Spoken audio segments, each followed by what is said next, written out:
I love it. I love it. I love it. Look at this. This is the greatest thing I've ever seen. Hey, I'm not surprised.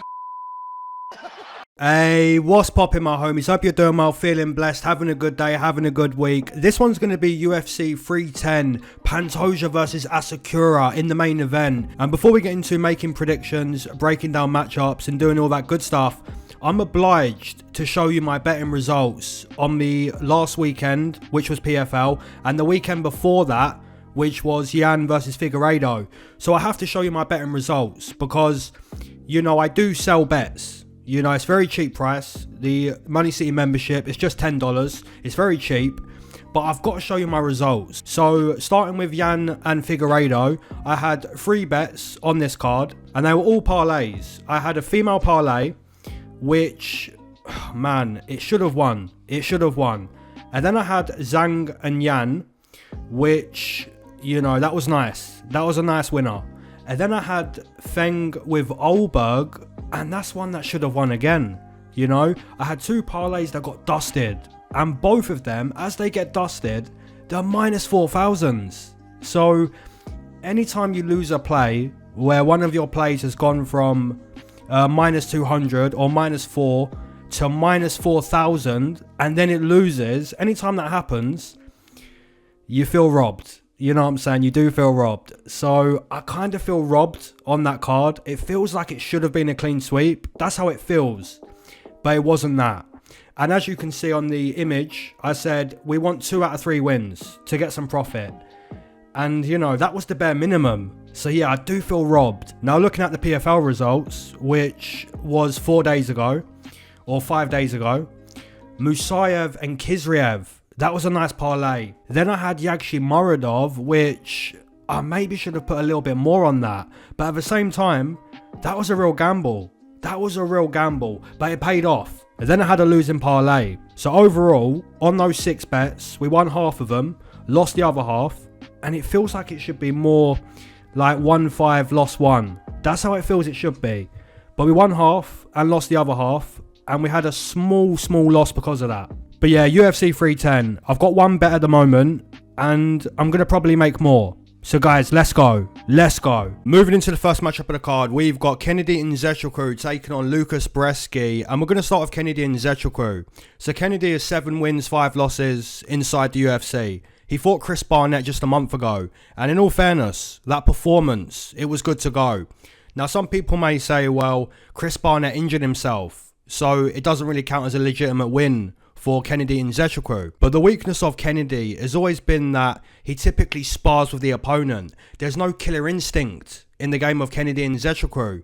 But against Chris Barnett, he did show killer instinct. He saw that Chris Barnett was limping and he stopped the fight. But guys, can he do that against Lukasz Brzeski? Because Lukasz Brzeski, in all fairness, is not that good. He's 1 win, 4 losses inside the UFC. So guys, it seems to me that if Kennedy was to lose to Lukasz Brzeski, then it's going to be a loss based on, you know, not causing damage, trying to spar with Lukasz Brzeski. And that's not something that you want to see in the game of Kennedy. We've seen that more than once. If he goes into this fight with the mindset, I'm going to cause damage, I'm going to stop the opponent. If Kennedy goes into this fight with the mindset, I'm not only going to win, I'm going to stop the opponent, I'm going to cause damage. If he goes into the fight with that mindset, then he should win the fight. And I think he will win the fight. So the first prediction is going to be Kennedy Nzechukwu with a KO TKO stoppage against Lukasz Brzeski. Now moving into a matchup between Clay Guida taking on Chase Hooper. And Clay Guida, an absolute legend, a veteran of mixed martial arts with a UFC record of 18 wins and 18 losses. He's now 42 years old. But in fight mileage, he's more like 60. And what made Clay Guida so good was his toughness, his wrestling, his cardio. But these days, his chin's made of dust. His cardio isn't really a thing anymore, unless he's fighting someone that's super old. But in this case here, he's fighting someone that's very young. So guys, there's no cardio edge for Clay Guida in this fight. And if he was to use his wrestling, then he may get submitted by Chase Hooper, because Chase Hooper, as we know, has phenomenal grappling, phenomenal jiu-jitsu. He actually got submitted by Chase Hooper back in December 2022 in a Fury grappling event. Now on the flip side, like I say, we've got a jiu-jitsu ace in Chase Hooper who's definitely improved his mixed martial arts skill set. His striking's definitely gotten better, but I wouldn't really consider Chase Hooper a good striker. He's still a grappler. He's still a jiu-jitsu player. Now, my prediction for this matchup here, I think if you're Clay Guida, you're going to circle the octagon. You know, try to stay away from Chase Hooper. Try to stay away from the ground. But I think eventually, Chase Hooper's going to roll for an ankle, potentially find an ankle, and then get the back from there. Start to work on rear naked chokes into arm bars, and eventually get that submission. I think Chase Hooper is a very talented grappler. You know, his grappling is phenomenal. And Clay Guida is very old. He's like 42. So yeah, Chase Hooper via submission, that's the pick. Now moving into a matchup here between Michael Chiesa taking on Max Griffin. And this is going to be veterans going to war. Michael Chiesa, 12 wins, 7 losses inside the UFC. He's a phenomenal jiu-jitsu player, an elite black belt in grappling. However, his skill set isn't a well-rounded skill set. He's got a one-dimensional skill set. I'd put Michael Chiesa in the same category as like a Paul Craig or a GM3. It's a category made for elite grapplers that couldn't really box their way out of a paper bag. You know what I'm saying? The boxing of Michael Chiesa, it's just not dangerous. It's really not. He's not a striker. He's a mauler. He's a grappler. And in all fairness, the execution of the grappling game plan against Tony Ferguson, it was really nice to see. A super dominant execution of the grappling game plan by Michael Chiesa. Now on the flip side, we've got a tough, well-rounded veteran here in Max Griffin.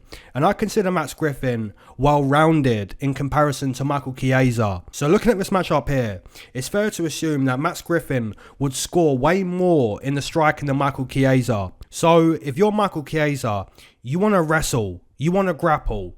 And even then, Max Griffin, man, he can wrestle too. He's very well-rounded in comparison to Michael Chiesa. But guys, I'm going to make a prediction that I may regret. I'm going to side with the underdog. I'm going to side with Michael Chiesa to win this matchup. Even though he's one-dimensional in comparison to Max Griffin, Max Griffin's more well-rounded. He can box, he can wrestle. He's got more to offer than Michael Chiesa. But something tells me that the pace and pressure that Michael Chiesa put on Tony Ferguson, and I know it's old man Tony Ferguson, I know that, but the performance, it was so dominant, and I think he could bring Max Griffin to the canvas and implement his jiu-jitsu, impose his jiu-jitsu. So I'm gonna pick an underdog. I'm gonna side with Michael Chiesa to get it done.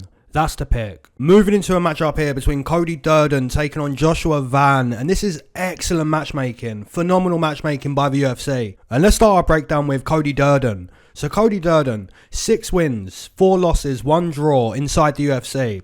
This is going to be his 12th UFC fight. He's primarily a wrestler. That's certainly improved his striking both offensively and defensively.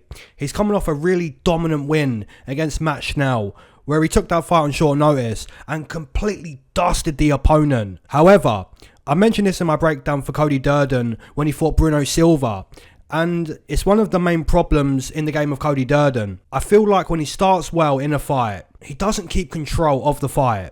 And I used a chess example in that breakdown. And the chess example that I used was, you know, in chess, you've got 3 stages. You've got the opening, which will be round 1 in a fight. And then you've got the middle game, which will be round 2. And then you've got the end game in a chess match, which will be the final round in a fight. Now, Cody Durden, he may start well in round 1. He's controlling round 1. He wins round 1. But he just finds a way to lose control of the fight. And you kind of see that against Bruno Silva. You know, he's doing really well against Bruno Silva. He's winning that whole fight. But then at one point, Bruno Silva, he just lands a perfect shot, a perfect punch, and he knocks down Cody Durden. So for Cody, he's got to find a way to, you know, stay in control of these fights. Even if you're doing well in round 1, even if you're doing well in the opening, that's just the opening. That's just round 1. You know, there's more to be had. There's more of the fight to be had, and you've got to stay in control. So for Cody Durden, that's the weakness. That's one of his weaknesses. Now on the flip side, you've got Josh Van, who's 23 years old, which is 10 years younger than Cody Durden. And what we know about Josh Van is he's a phenomenal boxer. His body work, It's excellent. But he's not perfect. And there is some weaknesses in the game of Josh Van. And one weakness in the game of Josh Van would be he's a slow starter. How many round ones have you seen Josh Van win? He doesn't really win round one. Another weakness would be his defense ain't that good. You know, he stands right in front of the opponent. Charles Johnson, he catches him with a nasty uppercut. Charez is dusting him with a nasty low kick. So the defense of Josh Van, it does need to improve. But guys, here's the reason why he stands right in front of the opponent. Now, the reason why Josh Van stands right in front of the opponent, he loves to counterpunch. He loves to counterbox, right? And I'll give you another example of a fighter that takes damage just believing that they can counterbox. Adrian Yanez. Adrian Yanez, you know, he'll stand right in front of the opponent and he wants to be in that range where you throw your punches and he'll just slip out of the way and there's the counter, you know? And Josh Van wants to do the same thing. But the thing is, those counter boxers, they stand right there and defensively, they're not great. So Josh Van, he typically loses round one. He's typically getting dusted in round one. But then he'll work his way into the fight. He'll start to find the body of the opponent. He'll start to work those counter punches. And that's kind of a difference here in my opinion. Cody Durden, he starts well and then falls off.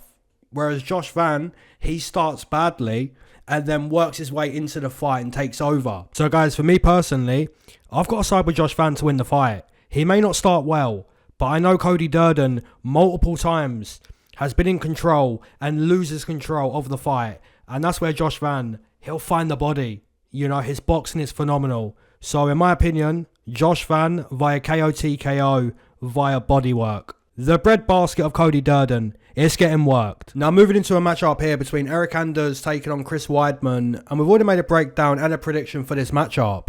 Now, the prediction I'm going to make is the same prediction that I've already made. And that's Eryk Anders to get it done. Your boy Eryk Anders to find the chin, to find the glass jaw of Chris Weidman. Now, on the flip side, if Chris Weidman can wrestle the opponent, wrestle Eryk Anders round in, round out, you know, push him against the fence, bring him to the canvas, just do that wrestling game plan. If he can do that, then he's going to win the fight. It's a 50-50 matchup. That's the reality. You know what I'm saying? 50% chance Eryk Anders finds his glass chin. 50% chance Chris Weidman just wrestles the opponent. It's a tough call. But I'm going to stick with my initial prediction. And my initial prediction is Eryk Anders to get it done. So that's the pick. Now moving into a matchup here between Randy Brown taking on Bryan Battle. And guys, we've got to start by speaking about Bryan Battle against Kevin Jusay. Absolute destruction. Complete dusteration. You know, what Bryan Battle done to Kevin Jusay over in France. Over in France too. Highly illegal. He looked like a -900, you know. Now guys, here's the thing. Can he do that again? Can he do that to Randy Brown? Can Bryan Battle walk forward and literally drown Randy Brown in a dogfight? Can Bryan Battle bring Randy Brown into the exact fight that he brought Kevin Jusay into? Because guys, that's what Bryan Battle wants to do. You know, he doesn't want this technical, clean chess match. Bryan Battle wants chaos. He wants blood. He wants to make his opponents experience what it's like to be in a fight with the Butcher. Because Bryan Battle, he is the Butcher. Now on the flip side, you've got a very experienced rude boy Randy Brown. He's got 13 wins, 5 losses inside the UFC. You know, Randy Brown's boxing, it's so slick. He's 6'4" with a 78-inch reach. He's got the physical advantages, and at times, he also proves to have the technical advantage too. Now guys, there's nothing worse when there's a fighter that's really tall, but they don't fight like they're tall. But Randy Brown definitely fights tall and long. It's for the opponent to close the distance, take away the reach, take away the height, get into the phone booth and clip the chin of rude boy Randy Brown. Now JDM recently, or not too long ago, did get into the phone booth and clip the chin of Randy Brown. But here's the thing. I think Bryan Battle is the type of fighter that's going to get into the phone booth and doesn't necessarily stop the fight with one punch. You know, he'll kind of massacre the opponent in the phone booth. And that's what he done to Kevin Jusay. That's what he done. He got into the phone booth and taught him a real lesson. Guys, I had money on Kevin Jusay. Do you know what it's like watching Kevin Jusay get dusted in the phone booth for like minutes on end against Bryan Battle? It was horrible. It was awful. It made me realise that Bryan Battle, this guy's for real. This guy's for real. You know, if you said to me, look, there's a serial killer on the roster that's now a UFC fighter, and I had to guess who it is. Just looking at Bryan Battle against Kevin Jousset, that performance, I would guess that it's Bryan Battle. I really would. Because that performance, it looked like torture. It looked like he was torturing the opponent. It was nasty to watch. It really was. It was phenomenal.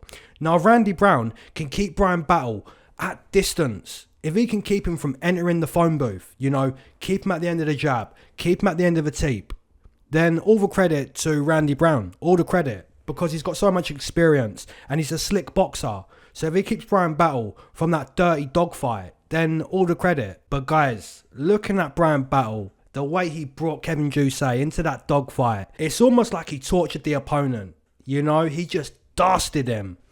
And I'd have to say that Bryan Battle is going to bring Randy Brown into that dogfight and he's going to dust him. He's going to torture him. I don't think I've ever described a fighter's performance as torture, but that's really what it looked like. I don't know if it's because I had money on Jousset and it just looked worse than what it was, but, you know, as that fight left round 1, you're looking at round 2 and it's like, Bryan Battle looks like a minus 1,000. He looks like a minus 900. The way he dusted him, it was phenomenal. So yeah, I'll side with the Butcher. I'll side with Bryan Battle because the evolution of Bryan Battle, he really has gone from the Pooh Bear to the Butcher. And it's phenomenal to see. So yeah, the pick, Bryan Battle all day. Moving into the next matchup, we've got Movsar Evloev taking on Aljamain Sterling. A phenomenal matchup by the UFC. So let's start with the former champion, Aljamain Sterling. So Aljamain Sterling, the former champion of bantamweight, now testing his skill set at featherweight. He's 16 wins, 4 losses inside the UFC, which is a phenomenal record, by the way. He's also 1 win, 0 losses at 145 after a dominating win against Calvin Kattar.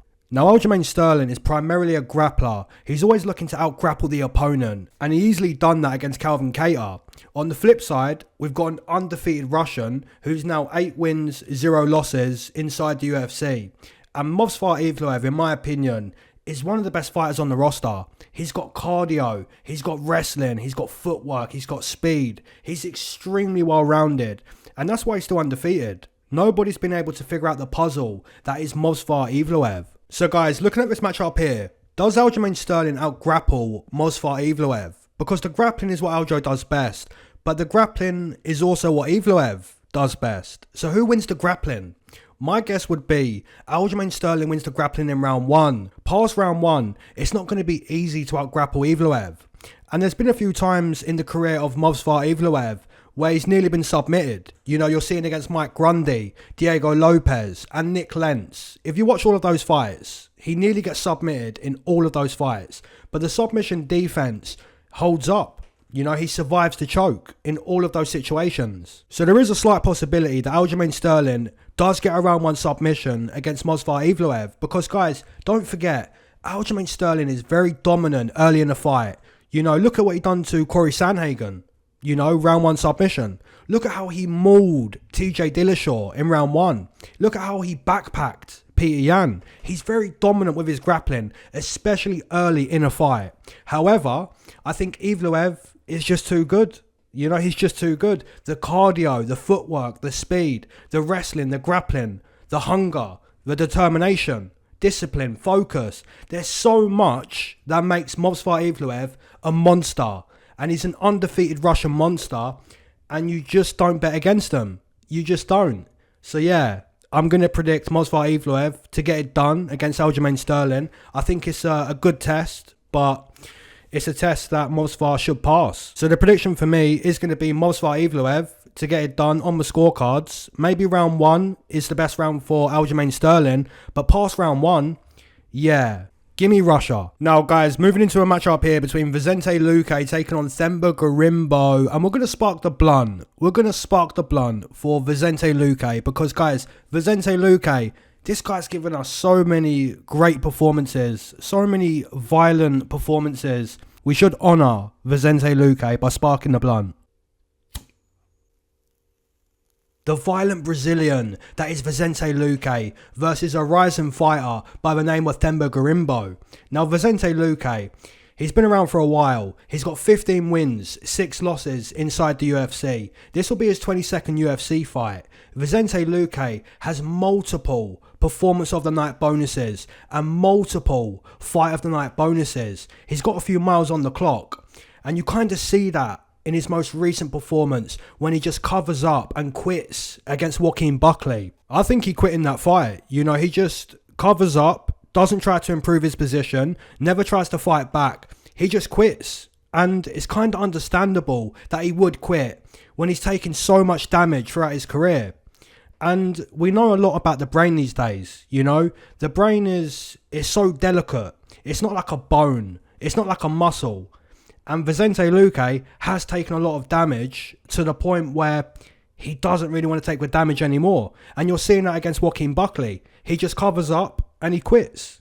It's understandable though. He's been in so many wars. He's a violent guy, is Vicente Luque. On the flip side though, we've got a hungry, fresh fighter that's unscathed in comparison to Vicente Luque, and that's Themba Gorimbo. He lost his UFC debut to AJ Fletcher, but since then he's dusted Takashi Sato, he's dusted Pete Rodriguez, Ramiz Brahimaj and Nico Price.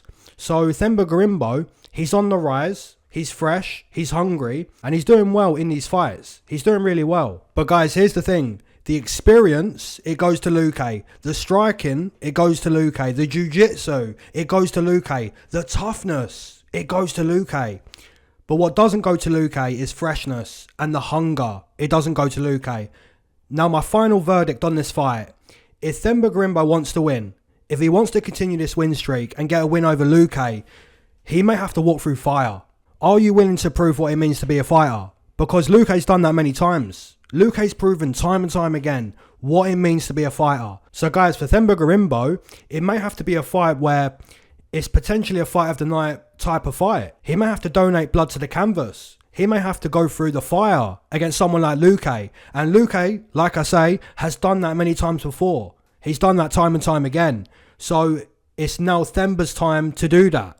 If you want to get a win over Luque, someone that's so respected, someone that's so well-rounded, so violent, then you may have to be in that violent fight. You may have to show your willingness to prove to people and prove to yourself that this is what it means to be a fighter. I've got to donate a little blood. That's okay. I've got to lose this round. That's okay. I get dropped, but I'm going to get back up and work my way back into the fight. That's okay. And Themba Gorimbo, you know, he may have to prove that. He may have to prove that in this fight.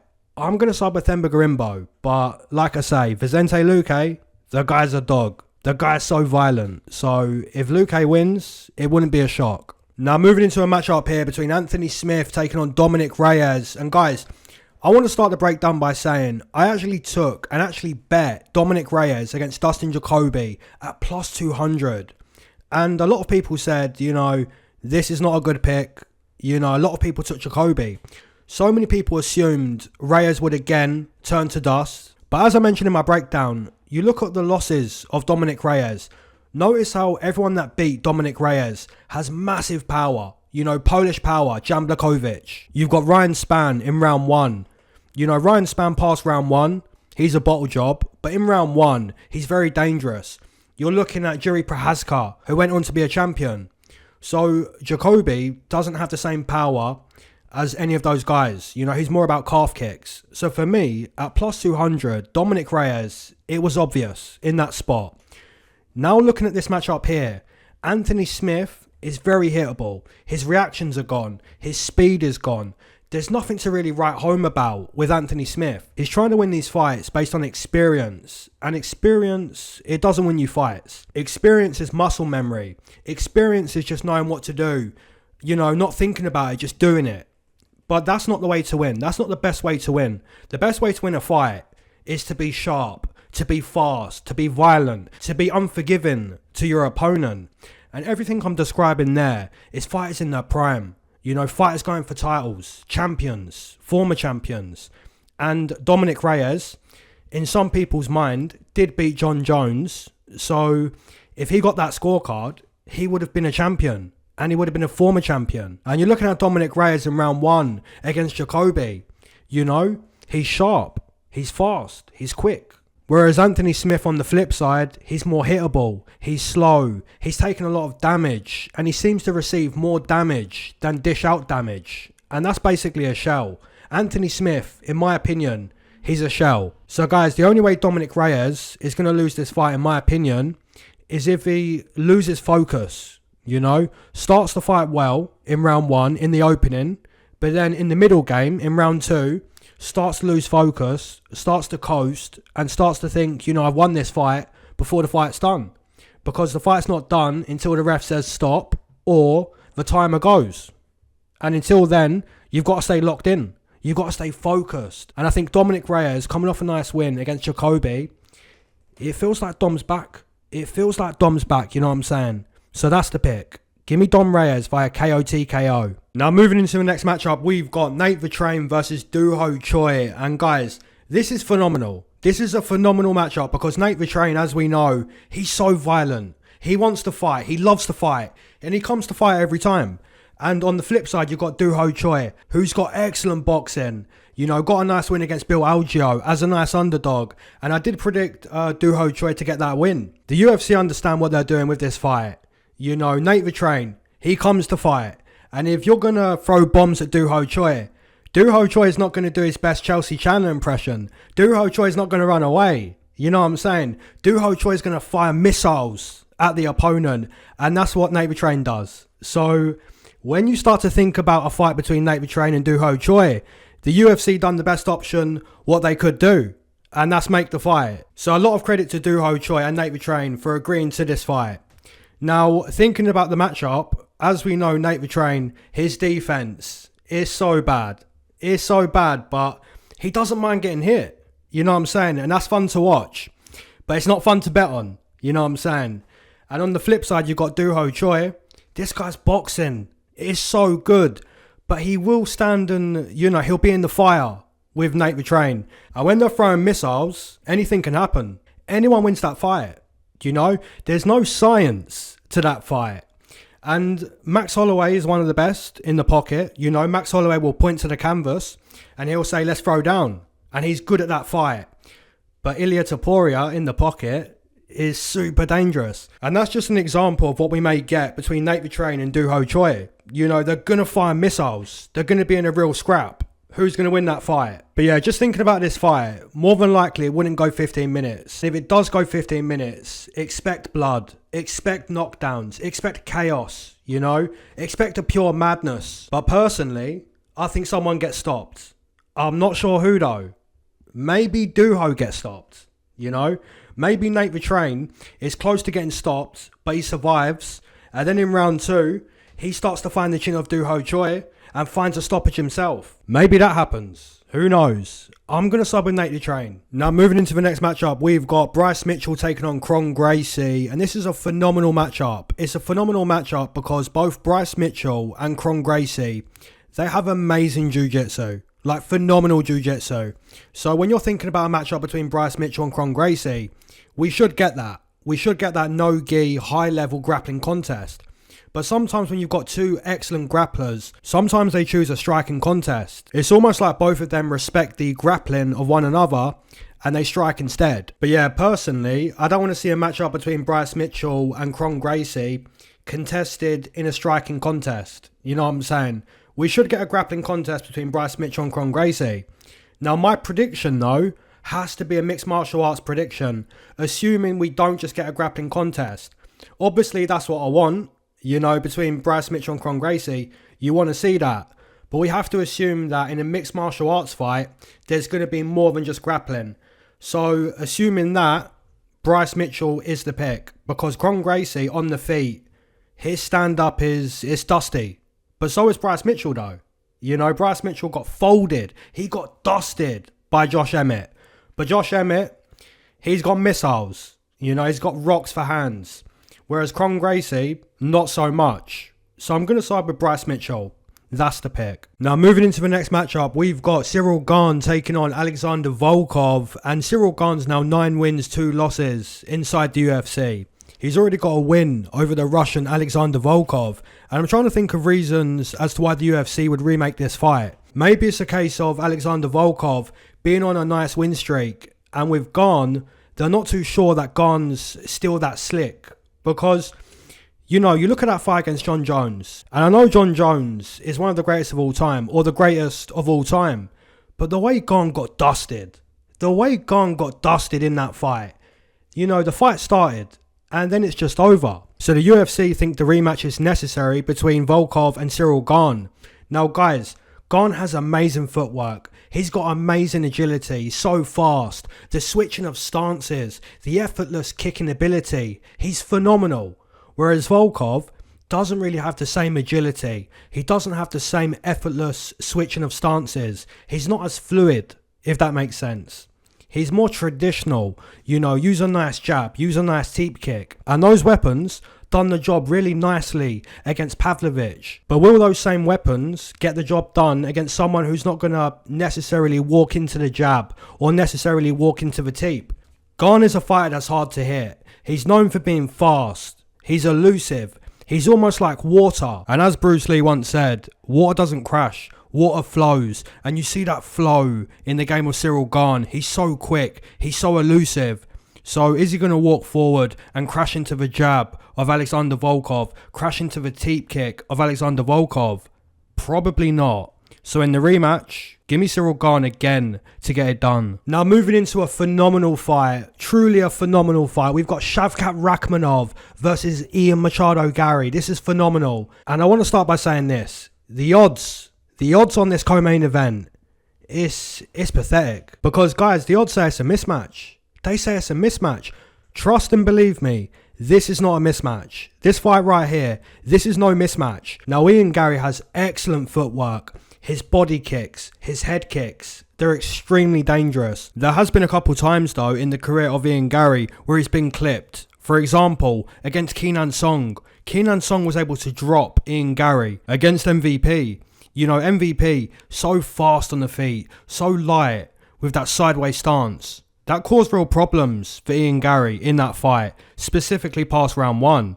So Ian Garry, his defense, it's not the greatest, but for the most part, the guy's the real deal. Let's be honest, for the most part, Ian Machado Garry, he's so good. But here's the thing, Shavkat Rakhmonov is a monster. He's also a monster. You know, looking at his kickboxing, the clinch striking, the wrestling, the jiu-jitsu, the ground and pound. Make no mistake, Shavkat Rakhmonov is truly one of the most dangerous welterweights on the planet.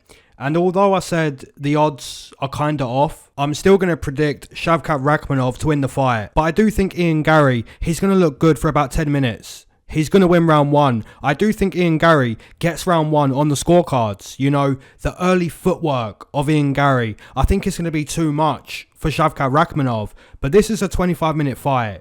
And after 10 minutes, I think the clinch, the wrestling, the ground and pound, the jiu-jitsu, I think Shavkat Rakhmonov is going to start to break Ian Garry. And eventually, I think he's going to stop him. I think he's going to stop Ian Garry. And for some people, they're thinking, you know, that's a good thing. We hate Ian Garry. It's cool to dislike Ian Garry. But for me as a gambler, as a sports bettor of UFC, I've bet on Ian Garry every time he's gone to the octagon.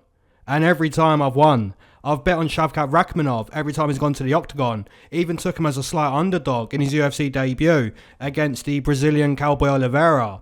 And he's won every time. So for me personally, I don't really mind what happens in this fight. And I do think the odds are off. But I do think Shavkat Rakhmonov eventually breaks him and stops him in the championship rounds. Round 4, round 5. I think Shavkat stops him. So that's the pick. But in terms of making a bet, no way at these odds. No way. Moving into the main event, and a phenomenal main event. We've got the champion, Alexandre Pantoja, versus the challenger, the newcomer, Kai Asakura, I believe is the pronunciation. Might have butchered it. Now, guys, I've spent many hours thinking about a matchup between Pantoja and Kai Asakura. I really want to get this fight right. I really do. I don't know why, but I want to get this fight right. And I've spent many hours trying to think about how this fight's going to go. And every time I think about a matchup between Pantoja and Kai Asakura, I just see Kai Asakura dominating Pantoja on the feet. Kai Asakura on the feet. He's so fast. He's lightning fast, literally. So if the matchup stays on the feet, I think Kaya Asakura, he's going to dominate. He's going to look great. And Pantoja, he's so tough. But after 10 minutes, he's always tired. And he does fight really well being tired. You know, he'll still throw missiles. He'll still throw big punches. He'll still walk forward, even when he's tired. And guys, although I really admire the toughness of Pantoja, his willingness to fight, even when he's tired, although I really admire that, I don't think that's going to work against the speed of Kaya Asakura. Kai is so quick. He is so fast. So if the matchup stays on the feet, I just think Kaya Asakura, he's going to dominate. And it's down to the speed. I really want to illustrate that point because when this fight starts, I think you're going to see that. I think you're going to see a massive speed difference on the feet.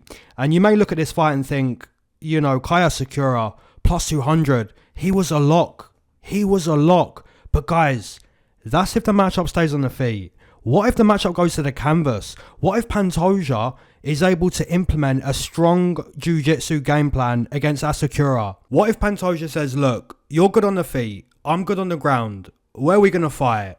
The champion decides where we're going to fight. We're going to the canvas and Pantoja brings him into a world of jiu-jitsu. What then?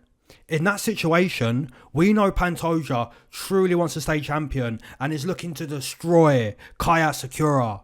But guys, there's still a chance that Pantoja gets a takedown but doesn't find a stoppage. Then gets tired after 10 minutes, which he usually does. And from there, Kaya Asakura just destroys him in the stand-up because he's so much faster than Pantoja. And to speak about even more options, there's even a chance that Pantoja gets him to the canvas and even finds a submission against Kaya Asakura.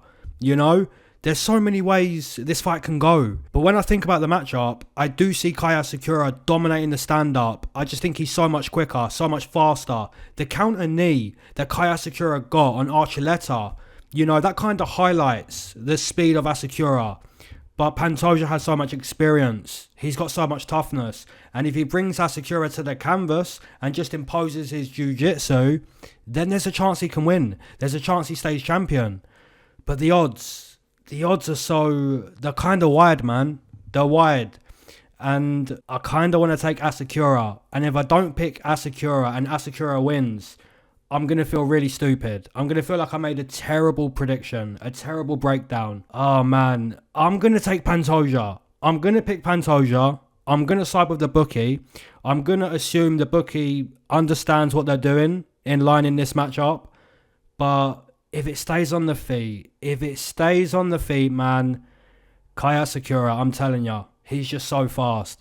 I'm going to pick Pantoja. And it might be wrong. It might be a terrible pick. But that's the pick. And guys, as always, drop down your main event, your co-main event, your straight bets, your parlays, your doubles, your money city bets, all that good stuff. Drop in the comment section below. And as always, keep your eyes to the sky, never glued to your shoes. Enjoy the pay-per-view.